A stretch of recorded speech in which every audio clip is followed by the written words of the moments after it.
for this review, we've got a double feature of the Frazetta Fire and Ice, Dark Wolf, and Teegra. The packaging is very similar and basically is using artwork from, I guess, what inspired the cartoon. Um, Dark Wolf and his release kind of came just with a bag with no tape. And then Teegra came a little bit more packaged up. Her bag is taped up.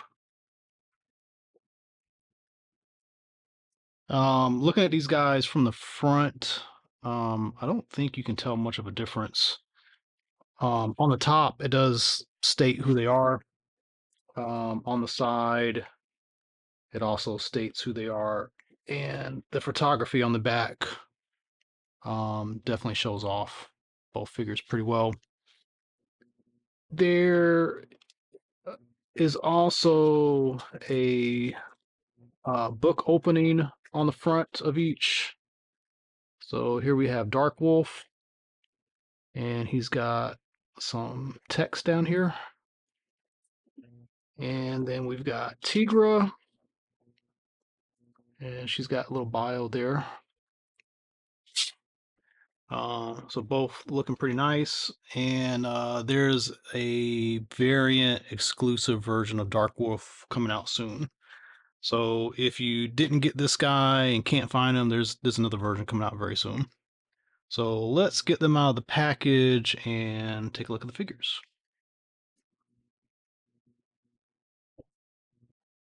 Okay, so we'll go over Dark Wolf's uh, tray real quick. So he's got some different mouth portraits to choose from. This version has a axe, a bow with 2 arrows. He's got open palms, blade hand, bow holding hand, and looks like a couple different fists. We'll take a look at those in a moment. Teegra comes with a lot.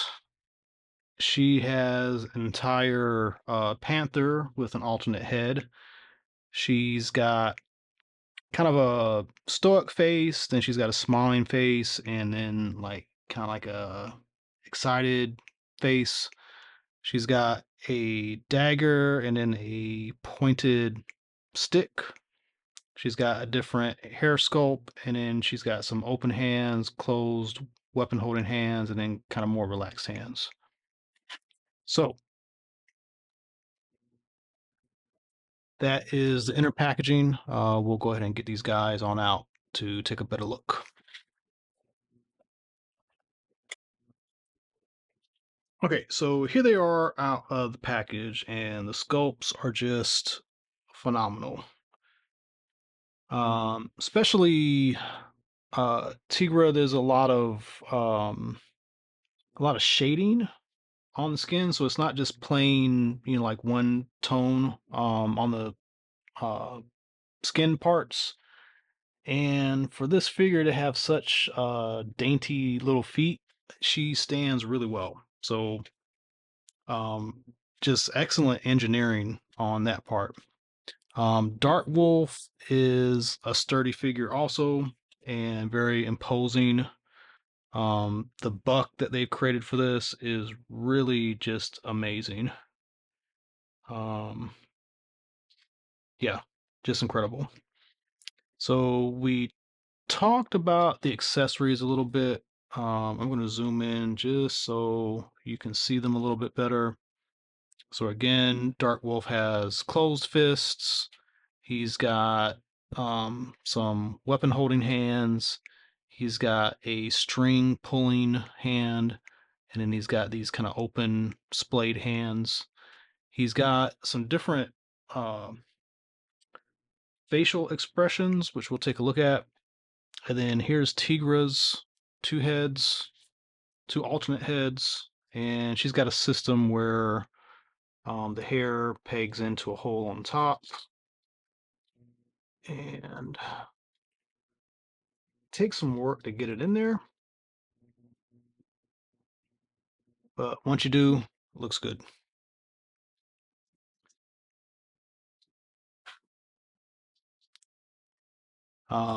And then she also has weapon holding hands for the spear or the dagger or the stick.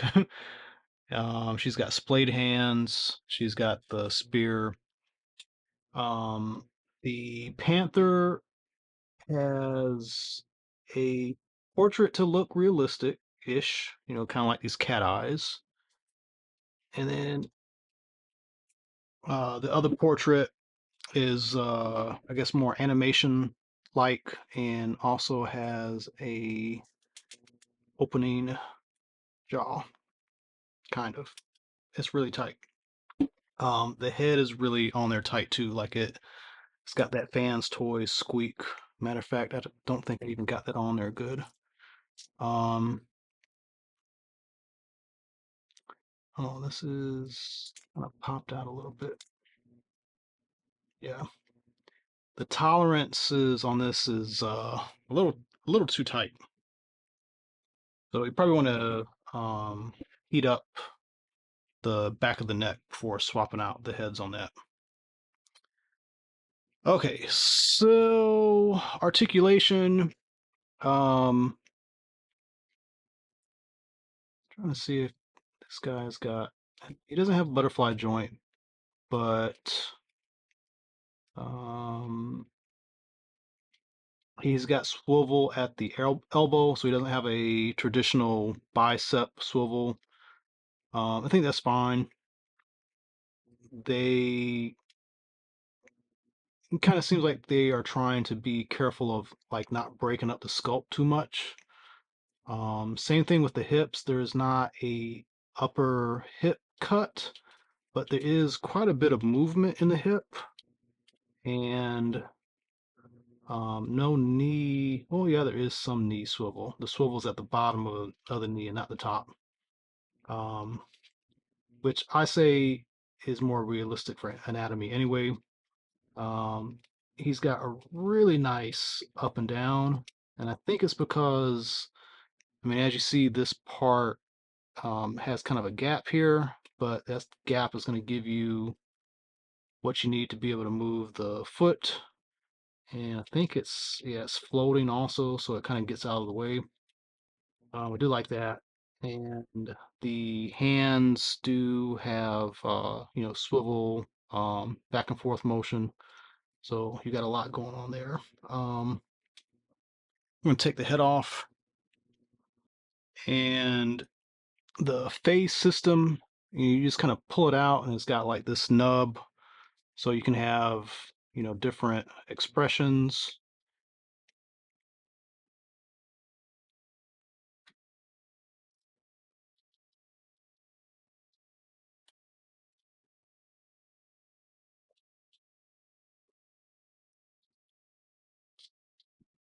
And basically get the face looking the way you want.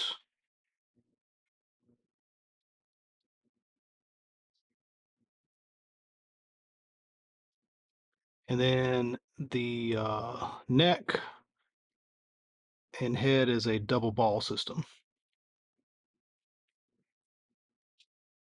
Okay. His ball jet neck was not super tight, so that's good. And let's give him some weapons.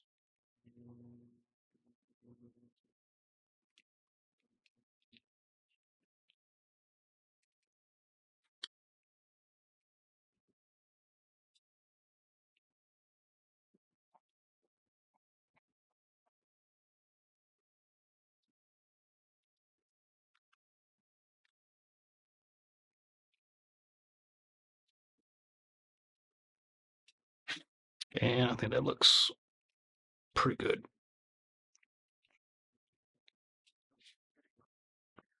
Okay, so there's a lot going on with Teegra. So first off, let's pop the head off.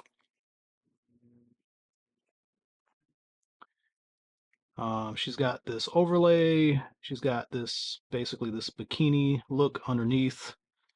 Um, she's got disc hinge shoulders.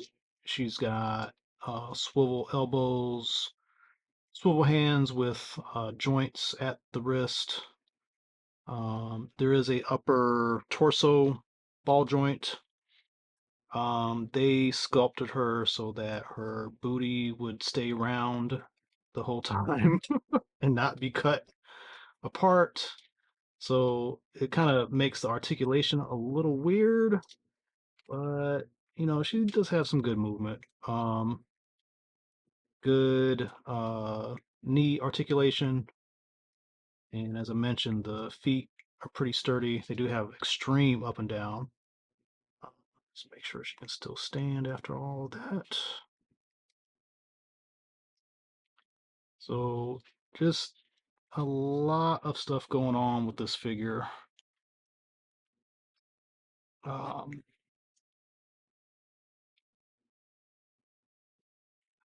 I do think I like this hair better. Um, I think the smiling face might be a little bit too much.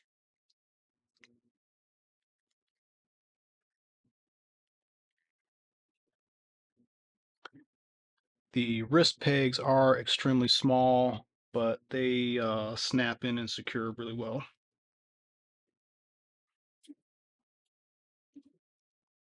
So give her her dagger. The hands are pretty full, but I want to go back to their original position very quick.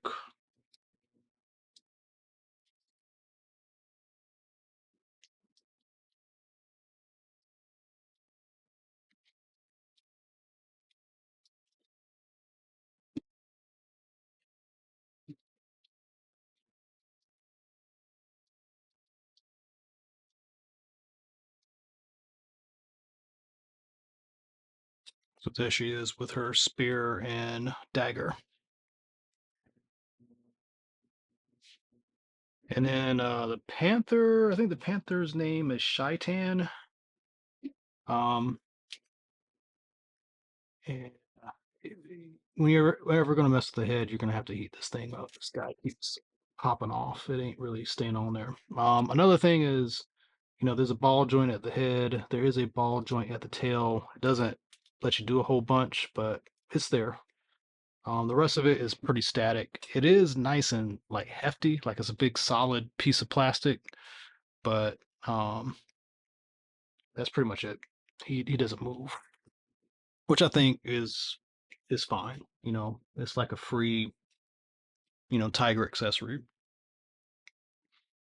I did see in a YouTube video the designer said that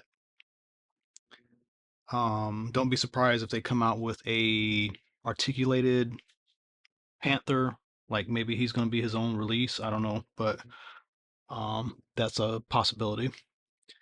So these are really nice figures. I'm looking forward to seeing the other stuff that's going to be coming out. We've got a lot of really nice Frazetta, Frank Frazetta content right now. We got Fire and Ice. We got tons and tons and tons of Conan stuff. There's like too much Conan stuff. There was nothing, and now there's like too much. We got Savage Crucible, which is pretty much Frank Frazetta inspired things. It's just an amazing time to be a fan. Seems like I'm saying that about everything. Like there's just too much stuff to collect right now. So if you're into Conan or Dungeons and Dragons or any kind of fantasy element type stuff, definitely if you're into Frazetta literature and artwork, these figures are a piece of art in themselves and definitely worth getting. So that's the review. Hope you enjoyed it. Let me know what you think in the comments. As always, tune into more videos coming up. And if you haven't done so, please like and subscribe. I really appreciate it. Thank you.